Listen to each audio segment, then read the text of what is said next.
Some farmer in Kansas depends on that USAID money. Do you want to fuck that Kansas farmer, the guy that grows your food as well?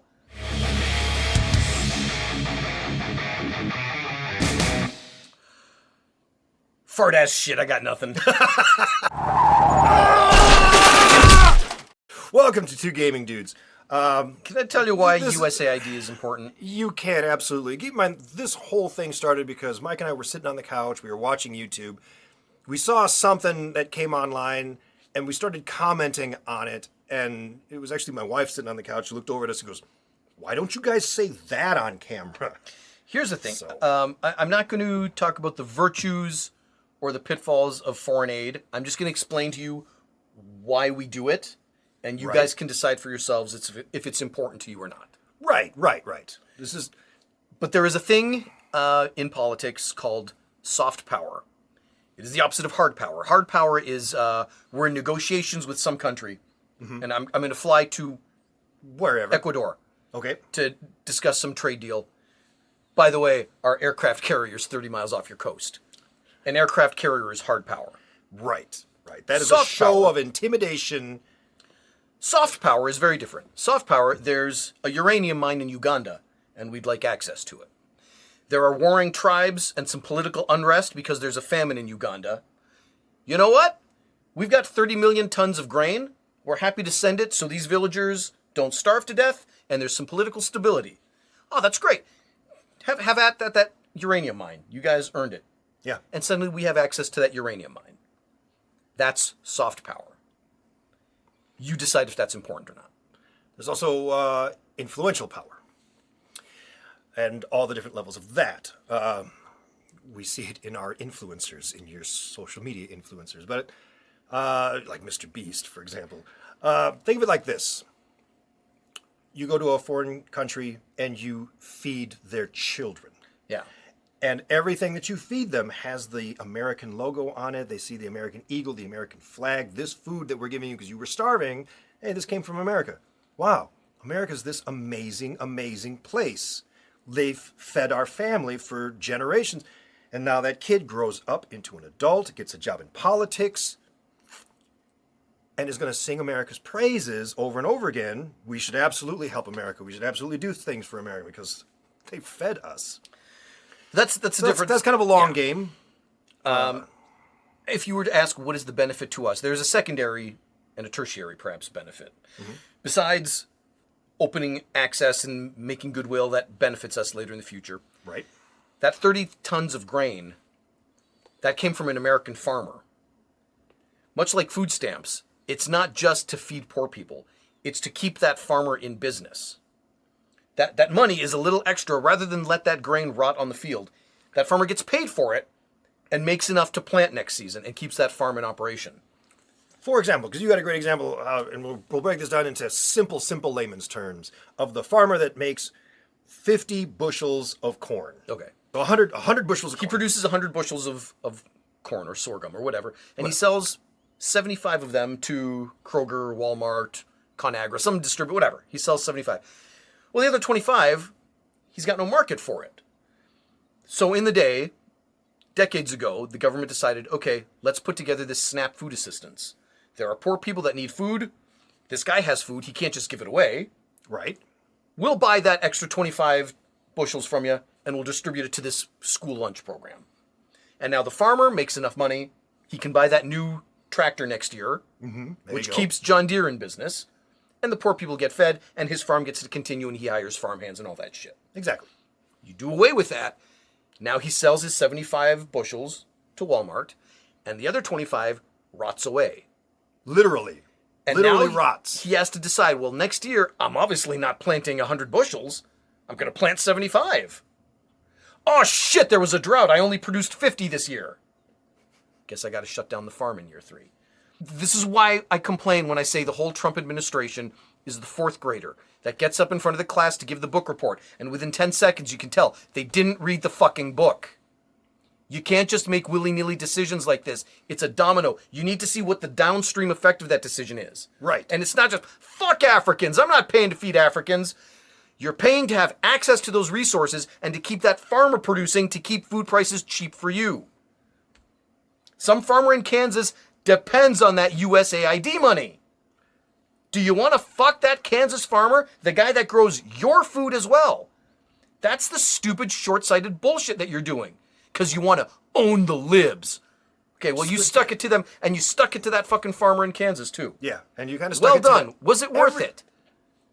So you screwed over everybody. Everyone. Nobody wins in this situation. And the poor kids in Africa are dead anyway. If I may bring in a real-world example, I brought up the uranium mine for a reason. Okay. There were actual mines in Africa that we were competing for control over. Mm-hmm. And we went and threw our weight around, and they didn't like it. And China came in and said, hey, man, we'll build a road leading to the port. We'll hire some local people. Your internal politics are your own. I don't give a shit about your internal politics. Mm-hmm.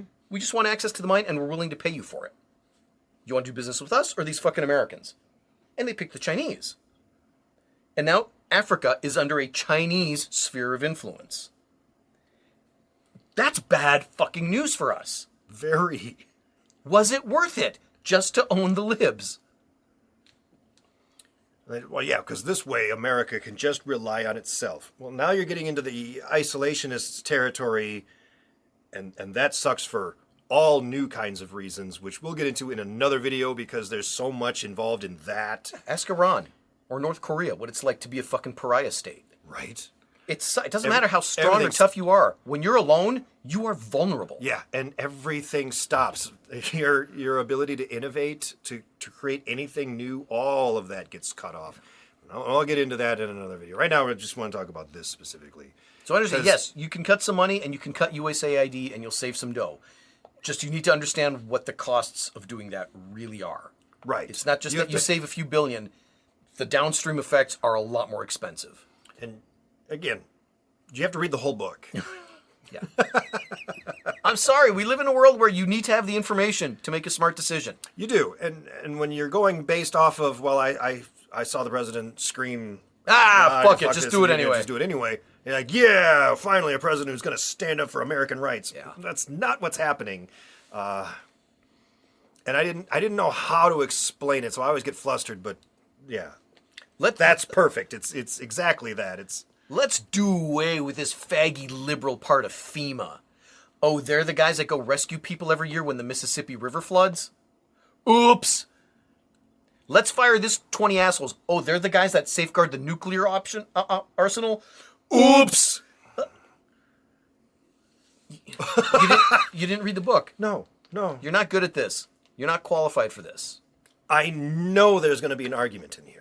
Good. And I'm kind of waiting for it because that's kind of what we want. So by all means, throw that in the comments if you're like, no, you don't understand. Getting rid of USAID is a good thing because, and then by all means, let the because flow. Okay, I'm happy to listen. Because I'm really curious. I'm happy to listen to their because, but the facts that I just gave you are incontrovertible. This is all the truth. Everything I told you is absolutely the truth. Where that money goes, who benefits from it, why we do it, that is all true. Don't come at me with, no, that's not how it's... That is precisely how it's fucking done. You have to tell me why cutting it is a good idea. Well, there's going to be the argument of, well, we were sending money to South Africa. We weren't writing them checks. We weren't handing them bags of cash. That's not how this works. We were writing checks to this guy in Kentucky who grows corn. Yes. So that the leftover corn that wasn't even going to go to us at all, it was just going to go into a storage bin and rot. Yeah. Now that can actually go to someone and have use. And the farmer can keep his farm open, which is nice, right? For the rest of us. Right. None of this shit happened willy-nilly. Social Security was called that for a reason. Yeah. They wanted throwbacks to socialism. After the Depression, there was this huge groundswell of support that the United States should adopt European-style socialism. And that freaked everybody out. They could have called Social Security anything. Sure. It could have been called retiree insurance. Right. Elder Retiree security. money. Sure. Senior citizen security. They picked Social Security intentionally to appease those people that were calling for socialism. So you got Social Security. Okay, they kind of met us halfway. Let's be okay with that. Right. And it worked. There are a whole range. We could talk Social Security for a whole episode. Oh, easily. And it's boring and lame and taxation rates and payout rates. I get it. We'll have to figure out some way, if we're going to talk about it, throw some comedy in there too, because otherwise it'd be so long. You didn't come here for a TED Talk and a lecture. But none of this happened by chance. All these things had years of thoughtful planning behind them. Yeah. And this isn't how this administration does things. There's no planning or foresight or intelligent debate about any of it. No, it's knee-jerk just happens on a whim. It's knee-jerk reactions and quick response and... It's how J.J. Abrams makes movies. Yes. What if they do this cool thing with light speed skipping? Well, but sir, we already established that's not possible. Yeah, but who gives a shit? It'll look cool. That's not how you fucking govern the free world. It's not even how you make a Star Wars film, damn it. There you have it. There you have it. I can't wait for the comments in this one in particular, and if there's enough comments, maybe we'll have to revisit. Okay. We'll have to look into some of these comments and, make us have to defend our position. Okay. By all means. Fine by me. We'll do the research. We read the book. Did you? Well, I watched the video. All right, we watched a couple of... I don't know. Subscribed to an Adam Conover skit at one point. And I thought Anyway, you know what to do. Like, share, comment, subscribe, and we'll catch you in another episode. Bye now. Later.